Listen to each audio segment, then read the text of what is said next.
Up or down? Which would you pick? There's no rhyme or reason, no right or wrong answer, it's just based on vibes. That's the premise of the strangest horror game I've ever played, How Fish is Made by Wrong Organ. It later received an expansion in the form of The Last One and Then Another, which was used to advertise their much more popular later release, Mouthwashing. This game is weird. Like really weird, and kind of disturbing. Although I'm sure a decent amount of you may have heard of How Fish is Made, I doubt a lot of you have actually played it yourself, and much less bothered to think about what the game means. Now, I would much prefer if all of you played both How Fish is Made and Mouthwashing before watching this video, but if you don't feel like playing it, I highly recommend watching my video on Mouthwashing at the very least, as you won't understand a lot of what I have to say throughout this video without the context from that game, and I'm gonna be spoiling it pretty heavily. With all that out of the way, I'm gonna go through this drug trip of a game and analyze everything there is to see, and show you that it might be connected to Mouthwashing in more ways than you might have realized. This is Mouthwashing's prequel, How Fish is Made.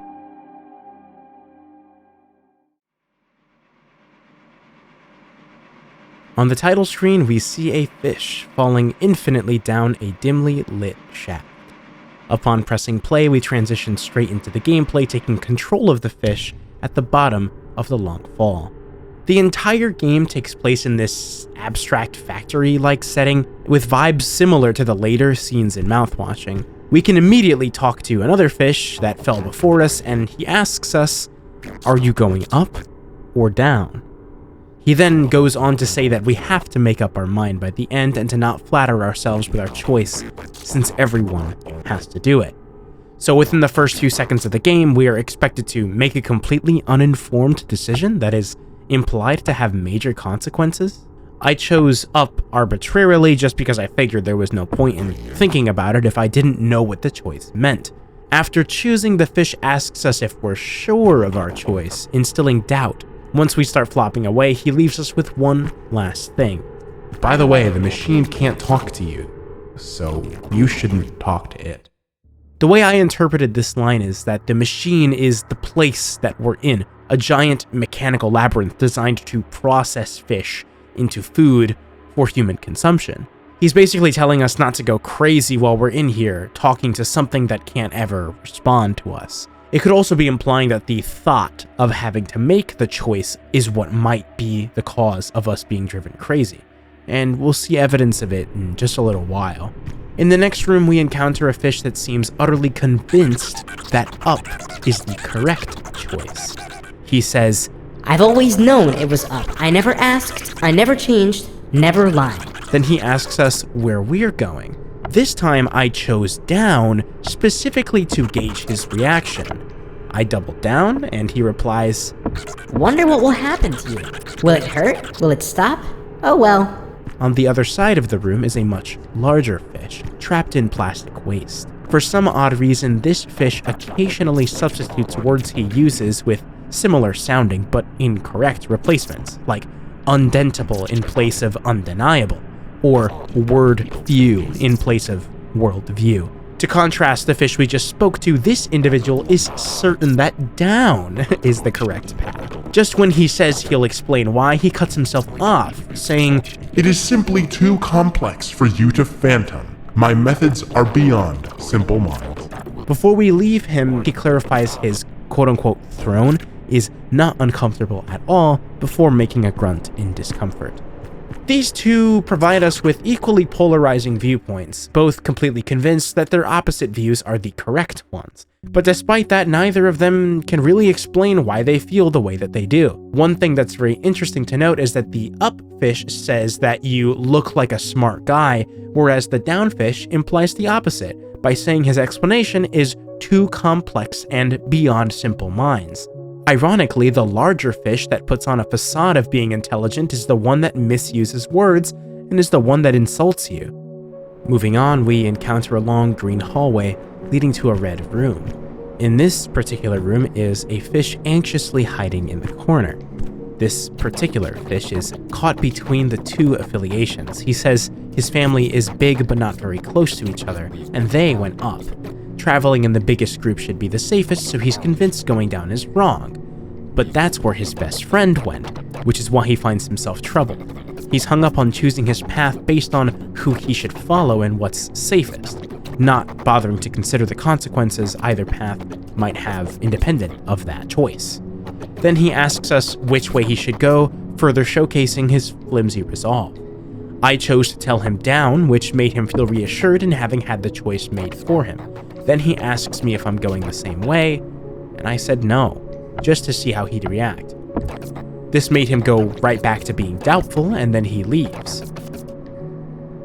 So far, the game has shown us 3 separate ideological examples. 2 fish convinced their views were correct with no reason, and 1 who couldn't convince himself that either answer was correct.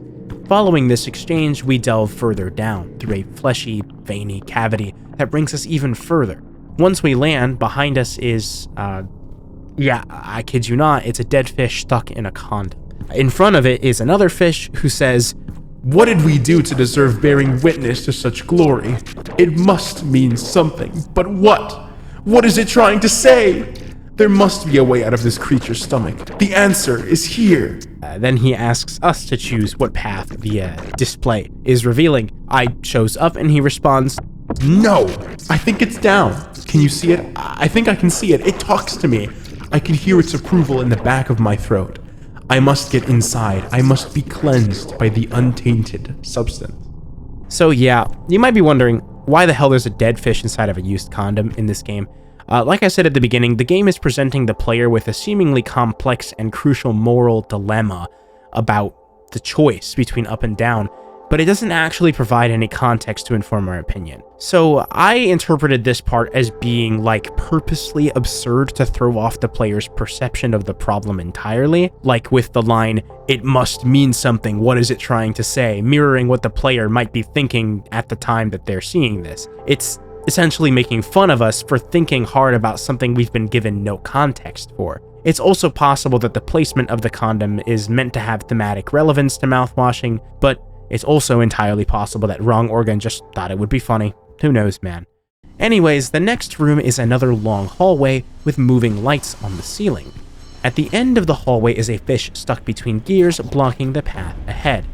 When we talk to him, he says, It's embarrassing, but I thought I had found the gills of this creature that swallowed us, so I figured I'd wriggle my way out through them. But who would have thought? They were not gills. He then asks us to free him and to not press the red glowing thing in the corner. And with nothing better to do, obviously, I press the button, and in the process, he gets sliced into a bunch of pieces. So that's unfortunate. Now we've had 2 fish in a row that referred to the game's setting as being inside of a giant creature's stomach. This makes sense as the fish are being sent through a machine to be processed into some kind of product. As fish, they have no concept of machinery or automation, with the one we just spoke to referring to the button as a red glowing thing. They just think that they've been eaten by a big creature and are trying their best to rationalize the situation. Curiously though, the fish at the very beginning of the game was the only one that knew we were in a machine, which makes you wonder where he learned that information, but we're never gonna find out. The design of the game's environments also complements the idea that the fish don't fully understand machinery, with many areas, including the very next room, feeling more organic than mechanical. This particular room resembles a stomach, and after it we enter a spiraling hallway that is shockingly similar to a sequence from Mouthwashing. Then we find a hole in the wall and enter a room with a large fish, his tongue taken by an isopod parasite known commonly as the tongue-eating louse. When approaching this fish, the fish itself seems to have lost its voice, and the louse speaks for him, calling him his friendo. He then says that his friend enjoys a nice musical number once in a while, and we then unexpectedly break into a fully animated cutscene with music and lyrics. The whole sequence is nothing short of absurd, and to most this would probably come off as completely and utterly nonsensical. At the end of the performance, the louse asks us how we feel and if we're synced with success or aligned with ambition. I chose to say no because I assumed it would be the answer he wouldn't want to hear, and in response, he sits there for a second and simply says, "Are you stupid?" Now, you might be sitting there asking yourself, what the fuck does this even mean? Well, I actually think there's a lot to it. My interpretation of the song is that it's a commentary on the things we put up with and live with, even if they might make us uncomfortable. The parasite is specifically a type that attaches itself to a fish tongue and replaces it. Killing time living with it could be like living with a parasite, replacing part of you. I'm in a hole, I'm on a stage, a performance, a real shame, could be referring to the mouth of the fish as the hole and the stage the parasite performs on. It being a shame is obviously meant to showcase the loss of autonomy the fish has clearly experienced, and eventually, when the fish dies, the parasite will just move on to a new host. Towards the end of the song, the message, "Do fish feel pain?" appears multiple times. When a piece of raw fish twitches, it serves as a reminder to you of how it used to be a living thing, but you put the thought out of your mind and eat it anyways. We prefer to assume things like fish and plants don't feel pain, at least not in the same way that we feel pain, because it's convenient for us to ignore that idea. In a similar vein, the song references black box medication, something potentially life-saving that can come with a whole list of side effects. Regardless, you eat the meat and you take the medication, following the instructions on the can. This coincides with the game's messages about choice. You'll be buried with your grudges, your expectations, your concerns, your parasites, and any choice you made along the way, regardless of what you chose. To the parasite, the mere concept of the choice up and down seems like a trivial, petty issue. He recognizes it for what it is. This is why he asks us if we're stupid when we say we don't get it. The whole time he was trying to convey that the choice we make doesn't matter because we're going to die anyway. But that's a really messed up way of looking at it, isn't it? Since the louse has nothing more to say to us, we move on to the next chamber, another vaguely organic room that transitions into the next, with a tub in the middle filled with a pile of dead fish. The next room, I'm not even fully sure how to describe. There's these big, round, fleshy masses with dozens of eyes all over the corridor, and when you proceed far enough through, they begin talking to you, saying, "Why do you deserve it? Will you be able to live with it? Try and try and try and try and try again. Those double action hinges have always been there, just for you, right? You'll come back. Everyone does. Weak. Or you'll go looking, one way or another, right? Weak." I believe what these strange creatures are trying to say to us is actually quite simple. They're asking us, the player, why do we deserve the right to choose our path? Will we be able to live with our choice? The double action hinges represent a door that can swing open both ways, the ability to flip-flop between choices always being there just for us. We'll come back, either back to our original choice or go looking for another. Either way, we're weak for doing so. But why is that? We slowly flop our way through the next room, lights revealing more until we reach an impasse. A fish stands in front of us, and behind it, an indescribable enigma. The fish says, "It is time. Choose." And after making my choice, he continues, "I see. Do you understand yet? This choice that has been given to a worthless critter like you, that is the gift, not the outcome. Did the uncertainty scare you? Or does it scare you more to know there is no choice for you at all? Then all of this would be for nothing. But wouldn't it feel better? Don't flatter yourself. I'll tell you a secret. You've already made your choice. This isn't about making a decision. This is a test of conviction. Have you strayed from your path? Have you been honest and true to your truth even to others?" Did you believe me just now? I'm just a fish in an imposing room. Good enough, right? This speech really caught me off guard the first time I played. I've attempted to analyze it to the best of my abilities, so let's just unpack what this whole thing's about. The whole time, the game has refused to give us any details to inform our decision on what choice we should make, up or down. Now, we realize this is because the choice itself was never the goal. It was always about the ability to make the choice, the gift of free will. Free will inherently comes as a package deal with uncertainty, which causes anxiety and other negative feelings, which we saw displayed in the various fish that we've encountered up to this point.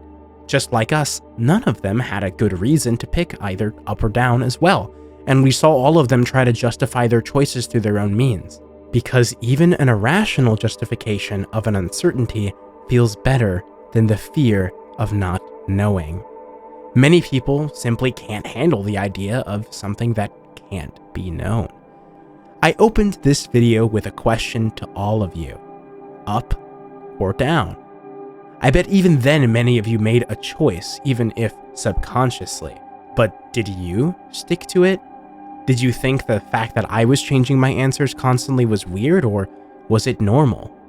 And in the most hilarious turn the game could possibly offer, the fish closes his speech with, "Did you believe me just now? I'm just a fish in an imposing room."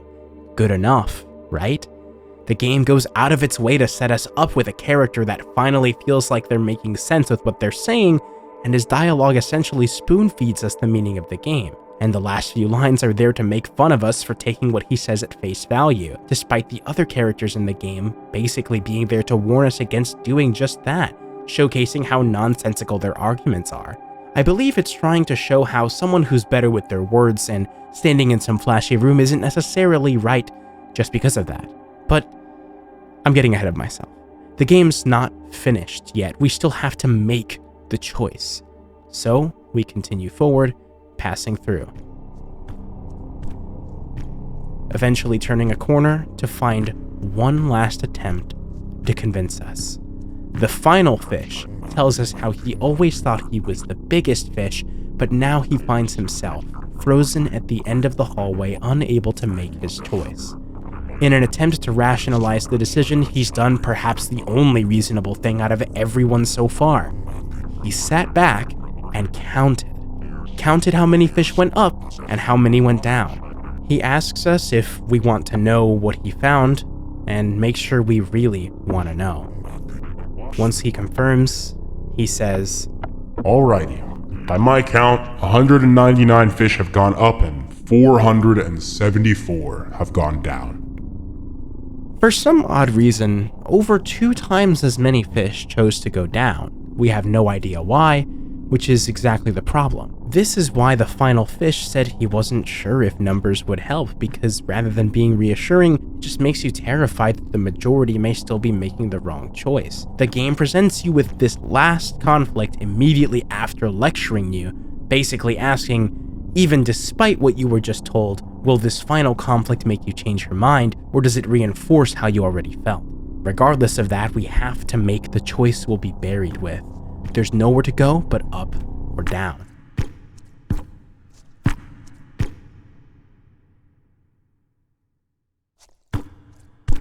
I chose down.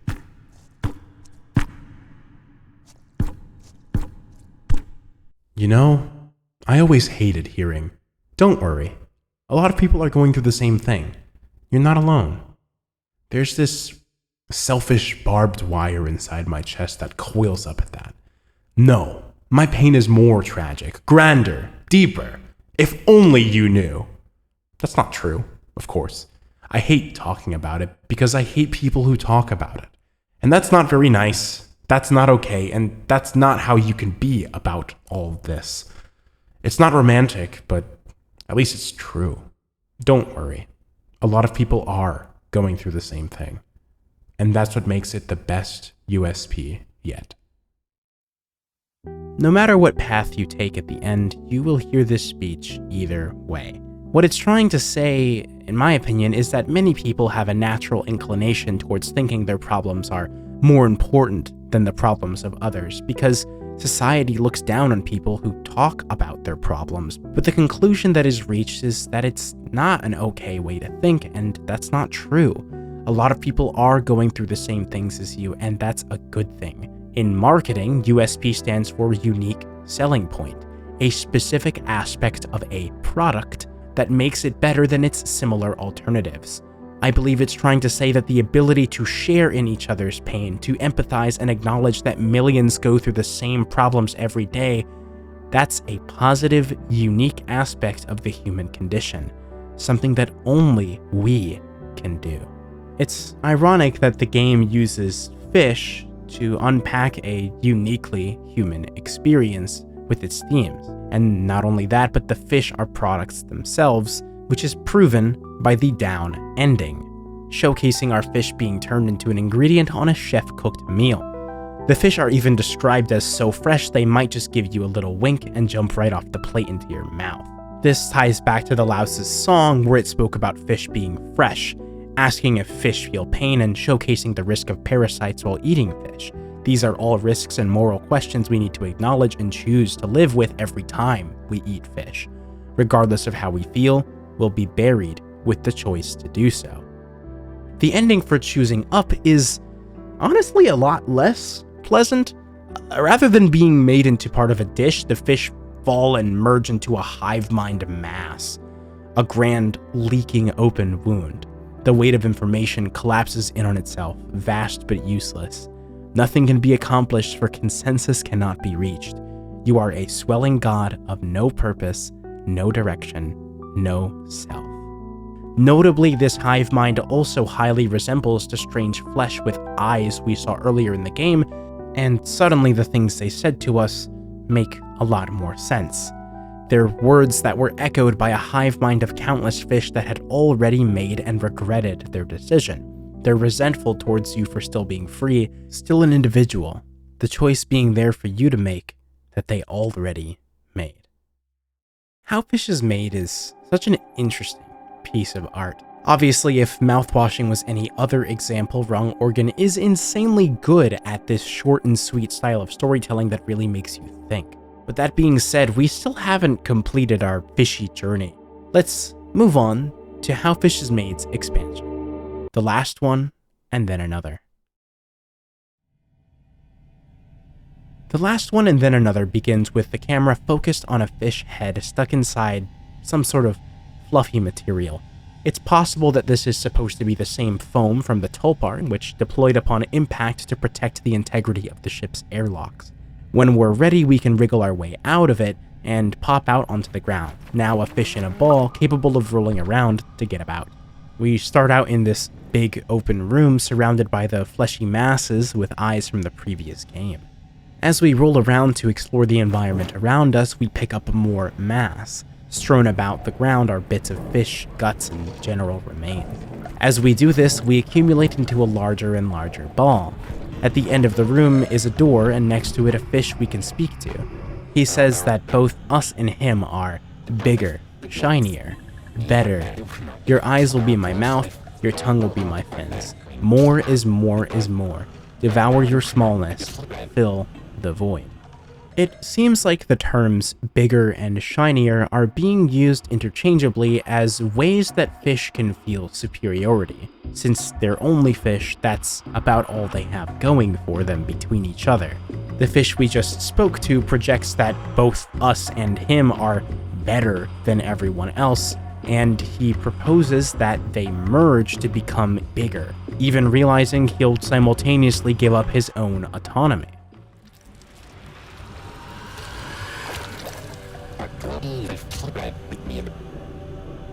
Once we consume him, it makes us big enough to smash open the door in front of us, and we can advance, falling down a familiar shaft, which lands us in the center of a giant, dark chamber.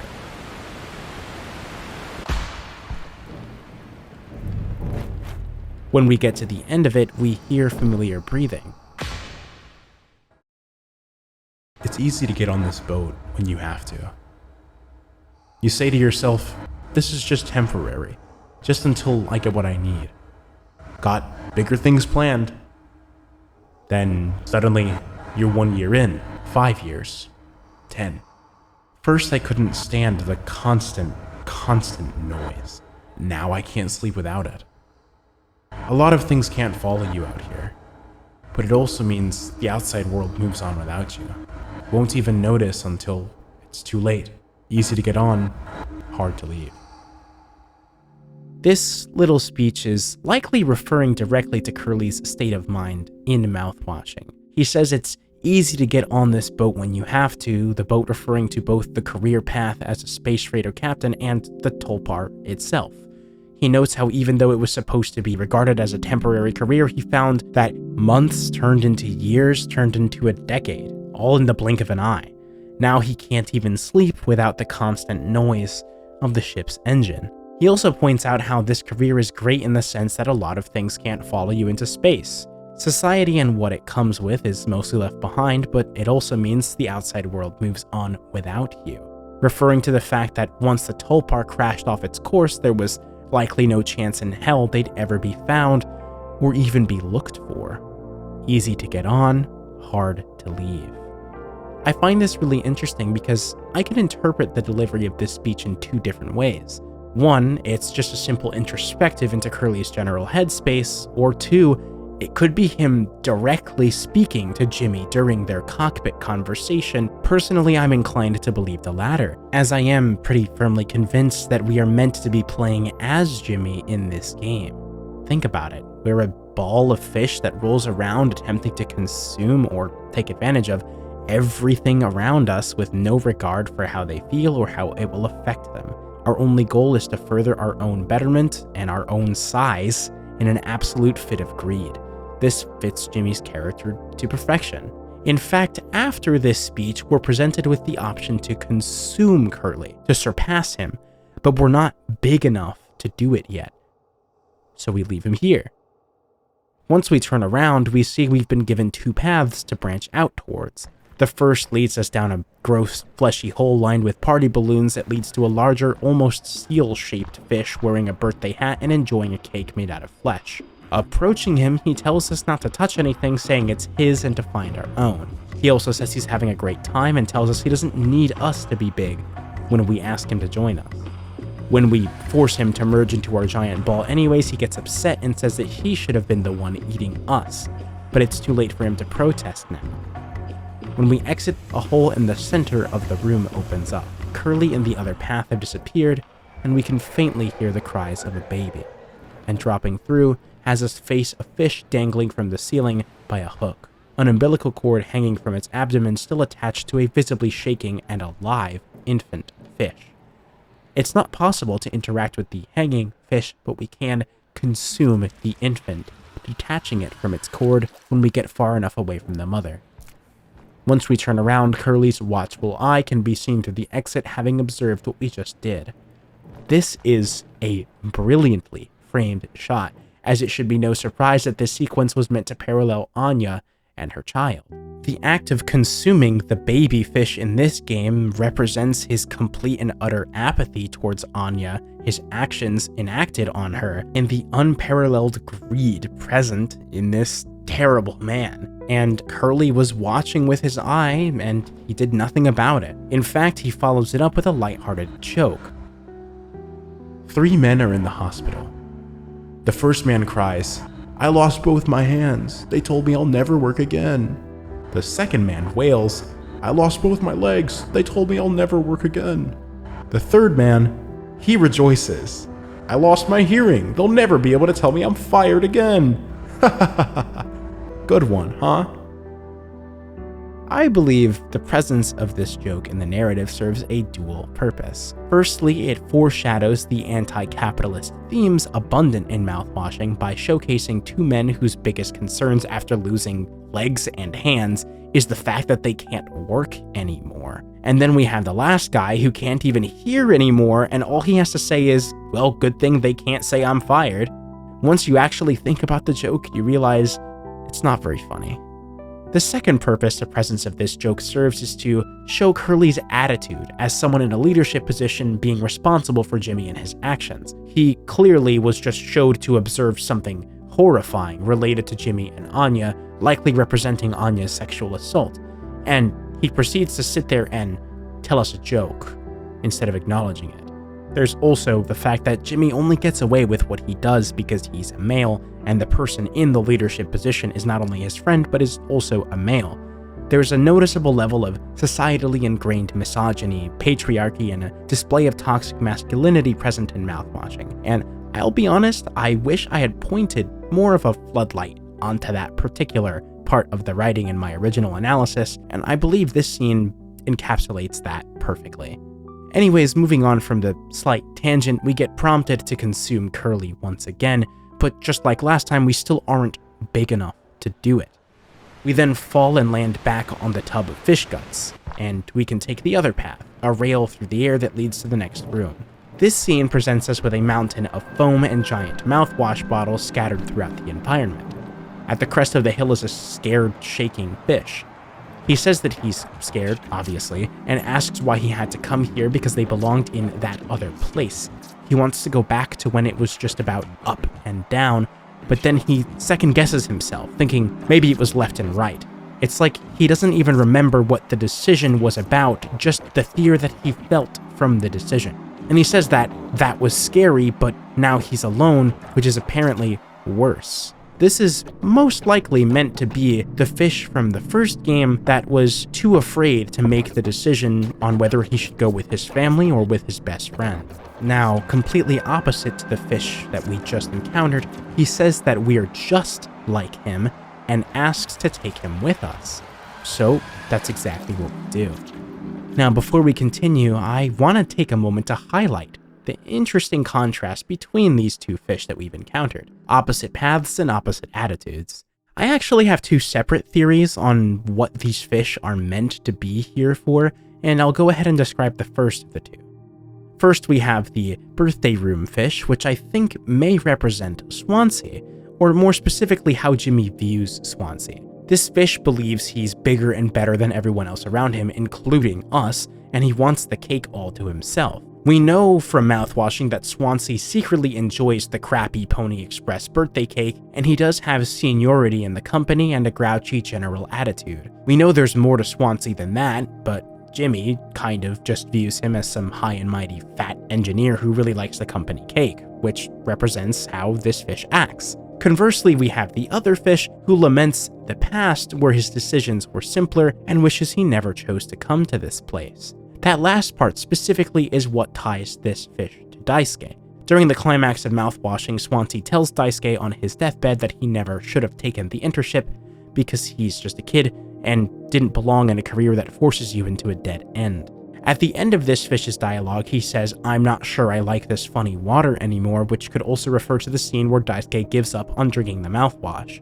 If this theory is correct, it would also mean that the third fish we interact with, obviously being Anya, places every single character from Mouthwashing in the game. But admittedly, the second fish being Daisuke feels like a shaky theory at best, at least to me.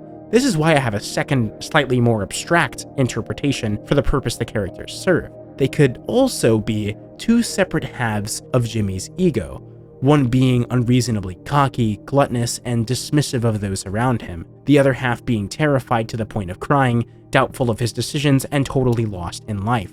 By extension, the hooked fish could represent how Jimmy views Anya and the child he forced onto her, or more like how he doesn't view them. Neither of them are able to speak or act of their own accord, and in fact, they're the only characters in the game who can't. Unlike everyone else, both of them are given no choice and explicitly lack free will, which purposefully contradicts the overarching theme from how fish is made. The fish representing Anya specifically is also trapped on a hook, implying a loss of bodily autonomy to match her sexual assault.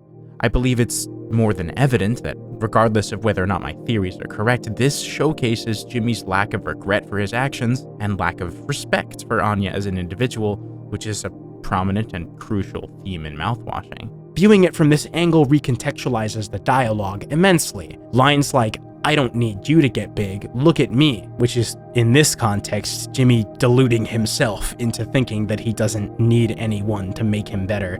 And then, on the other side, we have, "Nothing can touch us if we're together, you're just like me, take me with you." I think it's pretty interesting to view the characters from either angle, and I don't have a particular preference either way. I figured I'd share both of my interpretations. Continuing the game itself, we return to the tub in the central chamber to find that we're so big that we don't even fit down the drain anymore. Curly silently reappears from the shadows and has one last thing to say. Next comes spite. First it stares back at you in the mirror, then it's those around you. They're wearing your face and you theirs. You know, he joined because of me. What were the words I used? Ah, right. It's a great opportunity. Easy money. Just a trip or two. Someone else's words in my mouth. Hey, worked on me as well, right?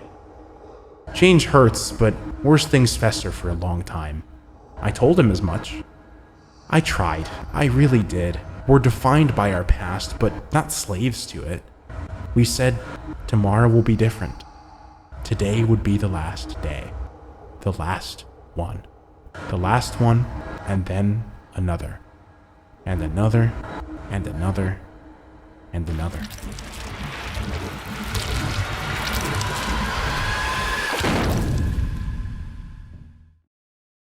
This speech really shows the level of carelessness Curly displayed in letting Jimmy on the Tulpar. He used empty, disingenuous words to convince him to get the job, probably out of obligation for seeing an old friend between a rock and a hard place. But Curly knew Jimmy wasn't a good person. He clearly knew. They talked through it, the idea of the job and the new path that Curly would help his old friend take. We said tomorrow will be different. He was helping him bury a past as a bad person to become someone new starting tomorrow. But tomorrow never came. The last day was always today and never yesterday. The last one and then another. And with that, we cut off Curly's speech, finally being big enough to consume the giant presence in front of us. And that's the game. Now, I noticed something pretty intriguing after I started to think about both games together as a package. I think it's fairly safe to say that the protagonist in the game we just finished is meant to be Jimmy, seeing as he greedily consumes everything around him to get bigger or to inflate his ego, and I said this earlier. Eventually, he's capable of swallowing Curly himself, which Jimmy viewed as the ultimate goalpost, someone conventionally successful that he aspired to. Obviously, we know that Jimmy aspiring to be like Curly is stupid and ironic because Curly himself was by no means a perfect individual and actually contributed quite heavily to the events of Mouthwashing. But I find myself thinking, even though How Fish is Made was developed way before Mouthwashing, it actually also does a pretty good job of representing Curly. His whole personal conflict in Mouthwashing is that he is paralyzed between two life choices. He could either continue being a freighter captain because he's good at it, or move on to something else so that he could feel more fulfilled with his life. How Fish is Made is completely about choices and free will and the things that you're buried with. No matter what choices you make, you're just gonna die eventually. And I think the fact that their later, more popular game ended up sharing some of the same themes as their original is honestly really cool. It's no wonder that Wrong Organ chose to use How Fish is Made as a canvas to advertise Mouthwashing with its expansion because they share so much in common. Hopefully for anyone watching this that hadn't heard of How Fish is Made before or just didn't play it, you've gained a new appreciation for just how good of a dev team Wrong Organ is. I personally look forward to whatever project they put out next with heightened interest. If it's anything close to the quality of the other games they've made, it's going to be pretty goddamn great. Hey there, it's me. I really appreciate you for getting this far into the video. Thanks for letting me do what I do. If you enjoyed the video, I assume you did, you can subscribe for more content. Basically, the channel is just going to be about me rambling and sharing way too much information about a piece of media that I enjoyed experiencing. And if you want to connect with me, you can follow my socials, join my Discord server, whatever. Don't be afraid to hit me up. I try to answer any questions or DMs I get. And again, thanks for watching, seriously. And with all that said, that's going to be all from me. I hope you enjoy the video. Until next time.